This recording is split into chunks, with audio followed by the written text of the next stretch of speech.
Welcome back. Programme के दूसरे हिस्से में बात करेंगे पोलियो मुहिम के हवाले से, जो 19 जून से जिसका आगाज हो चुका है। आज दूसरा रोज था। पोलियो मुहिम कराची के कितने अजला में शुरू हो रही है और ये कब तक जारी रहेगी, कितने बच्चों को कतरे पिलाने का हदफ है, कितनी बड़ी तादाद है, इस पर हम बात करेंगे। हमारे साथ मौजूद हैं नुमाइंदा K21 न्यूज़ शाहीन सिद्दीकी। शाहीन, बताइएगा कराची के कितने अजला में इस वक्त पोलियो मुहिम का हदफ पूरा हो चुका है, कितने बच्चों की तादाद है? देखिए, पोलियो मुहिम जो है ये शेड्यूल का हिस्सा नहीं थी, क्योंकि पोलियो मुहिम अभी मई में ही जो है वो 5 रोजा मुहिम चलाई गई थी।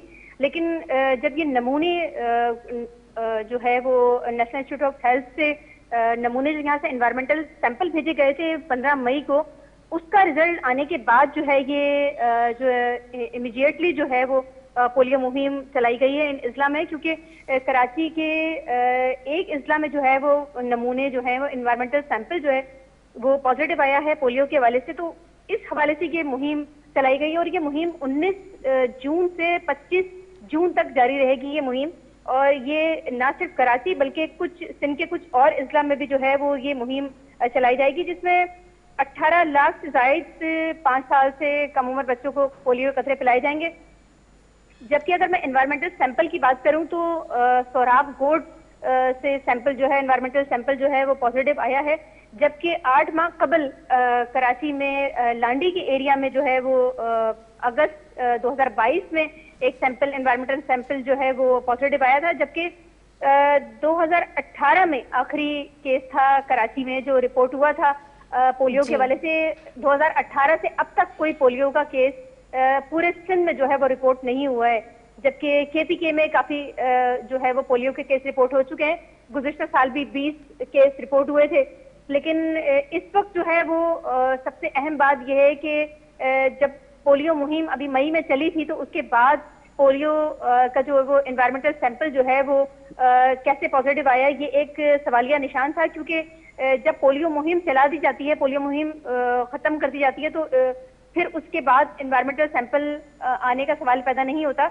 लेकिन ये एक अहम बात ये है कि कराची में जो सोराबकोट का एरिया है वहाँ अफगानिस्तान से काफी बड़ी तादाद में लोग आते हैं और बॉर्डर जो है वो उस पर कोई इस तरह की इंस्ट्रक्शंस नहीं है कि आने में कोई दिक्कत हो या कोई प्रॉब्लम हो। वहां से क्योंकि अफगानिस्तान में पोलियो कैंपेन नहीं चलती और वहाँ बच्चों में पोलियो वायरस पाया जाता है और वहाँ पर सैंपल्स भी पोलियो के देखे गए। तो ये एक बहुत बड़ा इशू है। बताइएगा कि 15 मई को जो सेवरेज में ये नमूना मिला है, तो इसमें सिंध हुकूमत इस सेवरेज के पानी के हवाले से क्या इकदाम कर रही है? देखिए, जो 15 मई को यहाँ से सैंपल एनवायरमेंटल सैंपल भेजे गए थे उसका रिजल्ट आज आया है और उसमें जो है वो कराची के एक एरिया में जो है वो उसमें एनवायरमेंटल सैंपल असल में होता यह है कि ये सेवरेज जो जिन बच्चों के जिस्म में पोलियो वायरस मौजूद होता है वो जब ये मतलब स्टूल वगैरह पास करते हैं बच्चे, तो वो सैंपल जाहिर सी बात है वो तो एनवायरमेंट में कई सालों तक मौजूद होता है, वो सैंपल वो खराब नहीं होता। तो वो इसी तरह एनवायरमेंटल सैंपल लिए जाते हैं जगह जगह से सेवरेज के, कि देखा जाए कि अभी भी एनवायरमेंट में पोलियो का वायरस मौजूद है या नहीं मौजूद है। तो वफे से हर 3 महीने के बाद सैंपल NIH भेजे जाते हैं और ये चेक किया जाता है कि किस इजला में जो है अभी भी पोलियो वायरस का जो एनवायरमेंटल जो सेवरेज की लाइनें हैं उसमें मौजूद है। तो ये बताइएगा कि अफगानिस्तान में वहाँ पे पोलियो मुहिम नहीं चलाई जाती, तो वहाँ से ये जो हमें मिले हैं नमूने, तो उन बच्चों को जो अफगानिस्तान से आए हैं बच्चे, उनका क्या रिकॉर्ड है, क्या डेटा है, क्या उनको वैक्सीनेशन की जा रही है? देखिए, ये बड़ा एक सवालिया निशान है क्योंकि सोराबकोट ऐसा एरिया है, वहाँ बड़ी तादाद में जो है वो रेंजर्स की मौजूदगी में भी कैंपेन चलाई गई, लेकिन वहाँ बहुत ज्यादा रिफ्यूजल्स हैं। सोराबकोट का ऐसा एरिया है जहाँ रिफ्यूजल्स मौजूद हैं, लोग अपने बच्चों को पोलियो के कतरे नहीं पिलाते। सबसे बड़ा अगर हम टारगेट करें एरिया तो वो सोराबकोट का ही एरिया है, जहाँ बड़ी तादाद में अफगानिस्तान से आए लोग वहाँ पर बसते हैं और वक्त से लोग आते जाते। किस तरह वालिदैन को कन्वेंस किया जाता है कि वो अपने बच्चों को पोलियो के कतरे पिलाएं? देखिए, ये बड़ा मतलब अगर पोलियो के प्रोग्राम की बात करें तो बड़ा एक्सक्लूसिवली ये प्रोग्राम चलाया जा रहा है और बड़ी इसमें मॉनिटरिंग की जाती है। मॉनिटरिंग का सिस्टम जो है वो बहुत बेहतरीन सिस्टम बनाया गया है पोलियो प्रोग्राम की। अगर हम बात करें अगर हम पाकिस्तान में वैक्सीन की बात करें तो सबसे बेहतरीन जो प्रोग्राम चल रहा है वो पोलियो का ही चल रहा है, क्योंकि इसमें बड़ी मॉनिटरिंग जो सिस्टम है वो बड़ा स्ट्रांग बनाया गया है, मॉनिटरिंग सिस्टम। लेकिन उसके बावजूद पुलिस एहलकार भी तैनात किए जाते हैं, रेंजर्स भी इसमें खिदमत अंजाम दी जाती है, लेकिन फिर भी हम देखते हैं कि अभी भी बहुत सारे वालिदैन ऐसे हैं जो वो पोलियो के कतरे पिलाने से मना करते हैं। अभी भी रिफ्यूजल्स हमारे पास मौजूद है, जबकि जो इजला के लोग हैं, जो मसाजिद के जो हजरात हैं, उनको भी लिया जाता है। बहुत सारी वहां पर कैंपेन भी इस तरह की चलाई जाती है, लोगों को, वालिदैन को बताया भी जाता है कि किस तरह बताइएगा कि कितने लाख बच्चों को पोलियो के कतरे पिलाने का हदफ है और पोलियो वर्कर्स को किन मुश्किलात का सामना करना पड़ता है? देखिए, पोलियो वर्कर्स की जहां तक हम बात करें, अगर हम पोलियो वर्कर्स की बात करें तो कई हजारों पोलियो वर्कर्स जो है वो जख्मी भी किए गए, शहीद भी किए गए। बड़ी दिक्कत का सामना करना पड़ा है। तकरीबन 28 साल हो चुके हैं हमारे यहाँ पोलियो मुहिम चलते हुए, लेकिन अभी भी बहुत सारी जगहों पर इन रिफ्यूजल्स का सामना है और बड़ी दिक्कत का सामना करना पड़ता है। तूफान हो, आंधी हो, बारिश हो रही हो, लेकिन पोलियो वर्कर्स जो है वो डोर टू डोर जाकर पोलियो के कतरे पिलाती हैं, अपने फराइज जिस तरह अंजाम देती हैं। शदीद गर्मी का मौसम है, लेकिन उसके बावजूद जो है वो पोलियो वर्कर्स अपना काम अंजाम देती हैं। बहुत शुक्रिया शाहीन है वो 18 लाख। बहुत शुक्रिया शाहीन सिद्दीकी, हमें बता रही थी कि कितने लाख बच्चों को पोलियो पिलाने का हदफ है और किस तरह पोलियो पे काबू पाया जा सकता है, पोलियो वायरस किस तरह इसके नमूने मिलते हैं और किस सिंध हुकूमत और कितनी कैंपेन्स चलाई जा रही हैं, अवेयरनेस कैंपेन्स के बच्चों को वालिदैन पोलियो के कतरे लाजमी पिलाएं, इस मुसीब मर्ज से अपने बच्चों को महफूज रखें।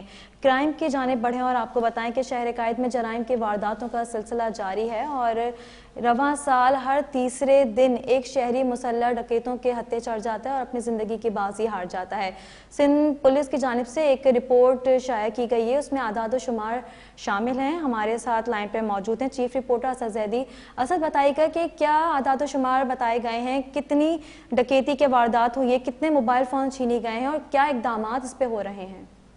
जी देखिए, गुज़िश्ता साल की तरह इस साल भी डकैती को रोकना, स्ट्रीट क्राइम्स को रोकना सिंध पुलिस के लिए एक चैलेंज साबित हो चुका है और इसके अपने आदादो शुमार जो सिंध पुलिस की जानिब से शाये किए गए हैं वो हैरानकुन है। पिछले साल के मुकाबले में 2 गुना लोग अब तक इन गुज़िश्ता 5 माह में डकैतों की फायरिंग का निशाना बने। पिछले साल तकरीबन 27 लोग जो है वो डकैतों की गोलियों का निशाना बने और अपने खालिक हकीकी से जा मिले और इस साल ये दुगना हो चुके हैं। तकरीबन 44 के करीब लोग हैं जो कि डकैतों की फायरिंग का निशाना बने और जाँ बाक हुए। ये भी बताते चले कि सिंध पुलिस ने खुद ये आदादोशुमार शाये किए, इसके साथ साथ कराची के अंदर खसूसी तौर पर कहीं पे भी कोई एरिया ऐसा महफूज नहीं रहा जहां पर जो है वो डकैतों को रोका जा सके। इसके लिए जब आला हुकाम से बात होती है तो उनका कहना यह है कि पुलिस मोबाइल छीना जब्ती, डकैती, मोटरसाइकिल छीना जब्ती, कार छीना जब्ती, चोरी के वाकयात को क्योंकि स्ट्रीट क्राइम्स के जमाने में दर्ज करती है, इस वजह से ये एक जो स्ट्रीट क्राइम्स का ग्राफ है ये बहुत ऊपर चला जाता है। साल 2023 का जब आगाज हुआ तो पहले नौजवान 25 साल जहांगीर निशाना बने डकैतों की गोलियों का और उसके जो अपने घर के बाहर खड़े हुए थे। इसी तरह औसतन हर तीसरे दिन एक शहरी डकैतों की गोलियों का निशाना बनता है और फिर जाँ बाक हो जाता है। असद, बताइएगा कि क्या वजह है कि पिछले साल के निस्बतन इस साल क्राइम रेट में इजाफा हुआ है, इसकी क्या रीजंस हैं?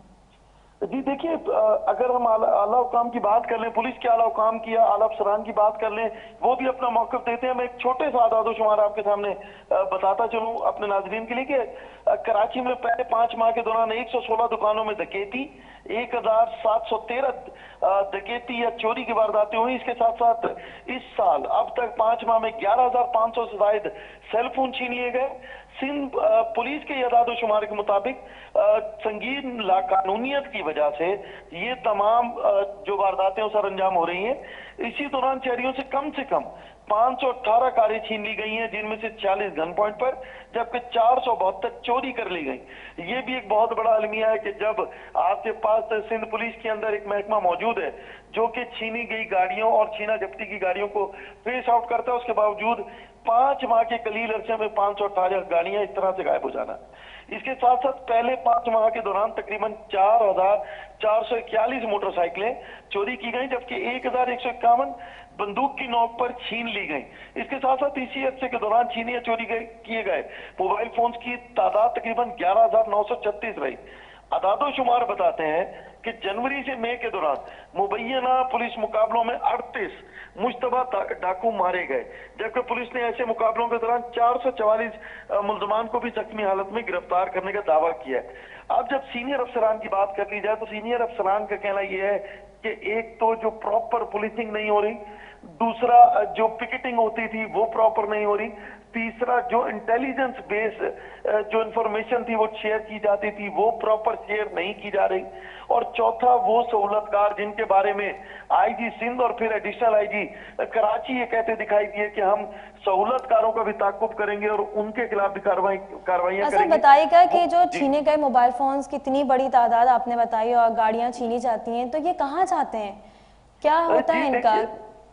जी देखिए, अभी अगर गुज़िश्ता कुछ दिनों की बात कर ली जाए तो वो गाड़ी जो छीना झपटी में भी कुछ लोगों को गिरफ्तार किया गया, जिनका कहना यह था कि वो टेम्परिंग करते हैं या गाड़ियां सेल कर दी जाती हैं ऐसे इलाकों में जहां पर आसानी से गाड़ियां ट्रेस नहीं की जाती हैं, इनको खोल के इनके पार्ट्स बेच दिए जाते हैं। इसी इसका मतलब पूरी एक चेन है, जो बेचता कोई है, चोरी कोई और करता है, तो इसका मतलब पूरी एक चेन चल रही है, पूरा सिलसिला है इनका। जी देखिए, हम तो 12 बार हमारे इस प्रोग्राम में कह चुके और बता चुके कि एक तरफ तो वो लोग हैं जो छीना झपटी कर रहे हैं, मोबाइल छीन रहे हैं, गाड़ियां छीन रहे हैं, चोरी कर रहे हैं, और इनके वो सहूलतकार जो इनको वो सहूलत प्रोवाइड करते हैं, मुहैया करते हैं, जो ये उनको बेचने के लिए यहाँ से कराची जैसे बड़े शहर से और उसको बाहर लेकर जाते हैं। और इसी की तरफ तवज्जो दिलवाई जो एसएसपी साउथ हैं असद रजा, उनका भी कहना यह था कि एंट्री और एग्जिट जो पॉइंट्स हैं कराची शहर के, वहां पर खसूसी तवज्जो देने की जरूरत है, क्योंकि लामहला जो चीजें छीनी जा रही हैं या गाड़ियां छीनी जा रही है, मोटरसाइकिल, तो वो बाहर सेल आउट हो रहे हैं, ये शहर से बाहर जा रहे हैं, तो उसकी रोकथाम के लिए कोई प्रॉपर एक मैकेनिज्म बनाने की जरूरत है। और अब तक क्योंकि कराची शहर के अंदर जितनी तादाद में देखिए 38 मुश्तबा डाकुओं का मारा जाना और उसके बरक्स 44 शहरियों का जान बाग हो जाना, दोनों अभी तक जो है पुलिस के फिगर्स में भी फर्क है। एक तरफ वो डाकू जो लोगों को निशाना बना रहे हैं वो तो काबू नहीं आ रहे, लेकिन उनसे बड़ी तादाद में शहरी जरूर इन गोलियों का निशाना बन रहे हैं। तीसरी बात ये बताइएगा कि इस क्राइम का हल सेफ सिटी प्रोजेक्ट है और नए मेयर साहब आए हैं, तो क्या लगता है कि उस मंसूबे पे काम कर सकेंगे और कैसे जराइम पर काबू पाया जाएगा? सिंध हुकूमत किस तरह अपना किरदार अदा करेगी? जी देखिए, इसमें दो चीजें हैं, मैं आपको बताता चलूं कि एक जो सेफ सिटी प्रोजेक्ट है उसी की मदद से अब तक जितनी भी ट्रेसिंग्स की गई, जितनी भी बड़ी वारदातों का पता लगाया गया, वो सेफ सिटी प्रोजेक्ट की वजह से था। लेकिन क्योंकि अभी वो तकमील के मराइल में है तो इसलिए उसमें भी कुछ चीजों की जब तक अपग्रेडेशन नहीं होती तब तक उसके मुकम्मल होने तक उसकी फिजिबिलिटीज और उसकी जो ट्रेस आउट करने की क्वालिटी है उसके ऊपर भी सवालिया निशान है जब तक वो मुकम्मल नहीं होता।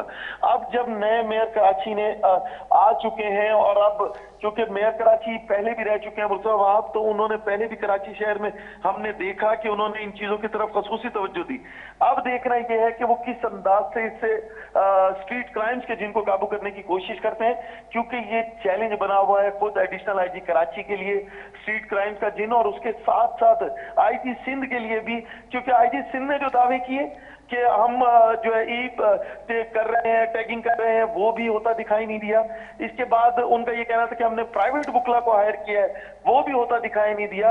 और उसके साथ साथ जब ये कहा गया कि हैबिचुअल जो क्रिमिनल्स हैं जो 12,000 से ज्यादा हैं उनकी भी निगरानी की जा रही है, तो ये भी होता अब तक दिखाई नहीं दिया। दावों के बरक्स काम होता दिखाई नहीं देता। हाँ, सेफ सिटी प्रोजेक्ट की वजह से जो अब तक के जो बड़ी भी टारगेट्स अचीव किए गए वो सेफ सिटी प्रोजेक्ट की वजह से है, लेकिन क्योंकि ये अभी तक पूरे कराची में ये नहीं कर सके इसको अभी मुकम्मल, तो जब तक मुकम्मल नहीं होता तो तब तक भी हम ये नहीं कह सकते कि इसकी बहुत शुक्रिया असद ज़ैदी, आप हमें बता रहे थे कि किस तरह इस जराइम पे काबू पाने के लिए सिंध हुकूमत अपना किरदार अदा करेगी और एक बहुत बड़ा चैलेंज है कि किस तरह क्राइम रेट को कम किया जाए, क्योंकि गुज़िश्ता साल के निस्बतन इस साल क्राइम रेट्स में इजाफा हुआ है और IG सिंध और सिंध हुकूमत और मेयर कराची मुर्तज़ा वहाब के लिए बहुत ज़्यादा मुश्किलात भी दरपेश हैं कि वो किस तरीके से इस शहर की बेहतरी के लिए काम करेंगे और आवाम को क्राइम से निजात दिलाएंगे। प्रोग्राम का वक्त अपने अख्ताम को पहुंचा। मुझे और मेरी टीम को दीजिए इजाज़त। अल्लाह ने के बाद।